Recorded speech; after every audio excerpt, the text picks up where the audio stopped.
pessoal, eu sou Janaína Marcelli e vocês estão no canal Forragicultura e Pastagens. E hoje eu quero trazer um assunto para vocês que parece muito comum, mas que na verdade muita gente precisa ouvir sobre isso. Qual é a importância da adubação na produtividade dos nossos pastos? Segura a vinheta que seu vídeo já vai começar.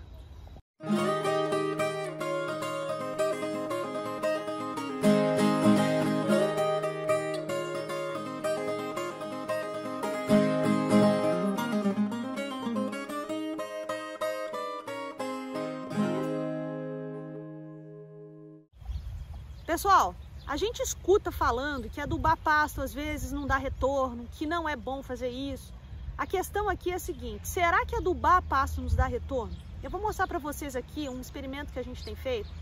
Já tem quase 3 anos de avaliação que a gente está avaliando os capins Miyagi, paredão e mombaça. E a gente está utilizando ou não a adubação. Então são 3 tratamentos aqui que a gente utiliza diferentes fontes de adubação para que a gente possa saber qual vai ser o aumento de produtividade quando a gente aduba ou não o pasto. A gente está aqui diante de uma parcela em que a gente está cultivando o capim Miyagi. Essas plantas aqui, elas estão com 16 dias de rebrota. Então a gente fez um corte de seca, né? Então as plantas estavam muito altas aqui. Nós uniformizamos e fizemos a adubação. Esse tratamento aqui é o testemunha. Nesse tratamento testemunha, que é o nosso controle, essas plantas não receberam adubação. Então nós vamos ter aqui Miyagi sem adubação, mombaça sem adubação, e vamos ter também o paredão sem adubação. Mas independente da espécie que a gente está utilizando, o que a gente observa é que quando esses pastos estão sem adubo, quando essas plantas não são adubadas, a gente vai ter uma baixíssima produção de forragem. E além disso, nós vamos ter menos ciclos de corte. O que eu quero dizer com isso?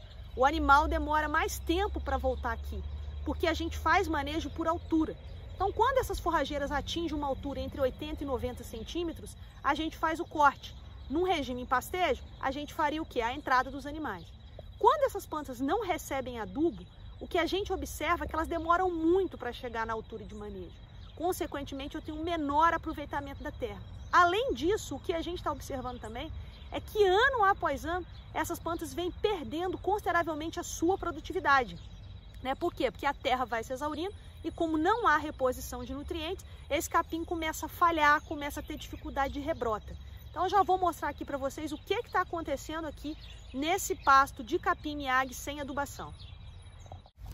Olha aqui, pessoal, o que eu quero que vocês observem. Ó, muitos perfilhos mortos, touceiras mortas, muito espaço vazio no solo, tá? Então, perfilhos pequenos, folhas pequenas, né? Até porque o Miyagi é uma planta caracterizada por apresentar folhas muito largas. Então você já observa uma coloração que começa a mostrar deficiência de nitrogênio, tá vendo? Então tudo isso aqui é o efeito da ausência da adubação. Então você vê muitos espaços vazios no solo.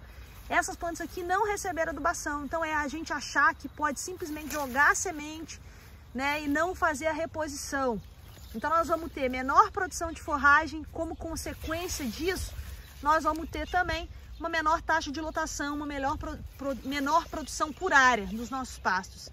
Né? Então vejam aqui bastante espaço vazio.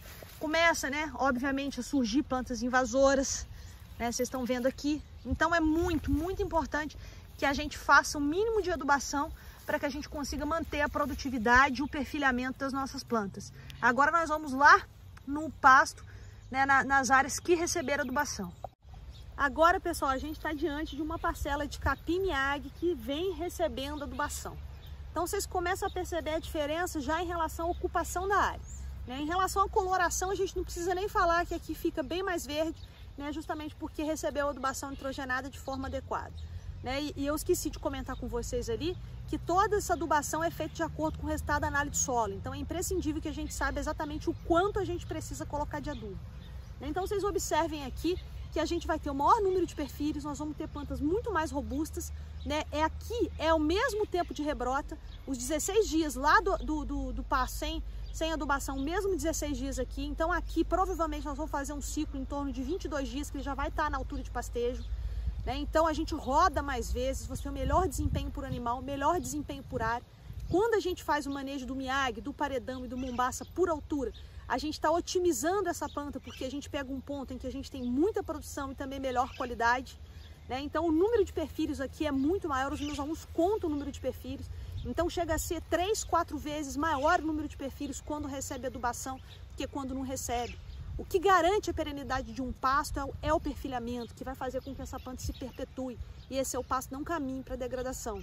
Então a gente precisa avaliar a viabilidade econômica da adubação no sentido de que quando a gente aduba, a gente aumenta a taxa de lotação e aumenta o desempenho por área.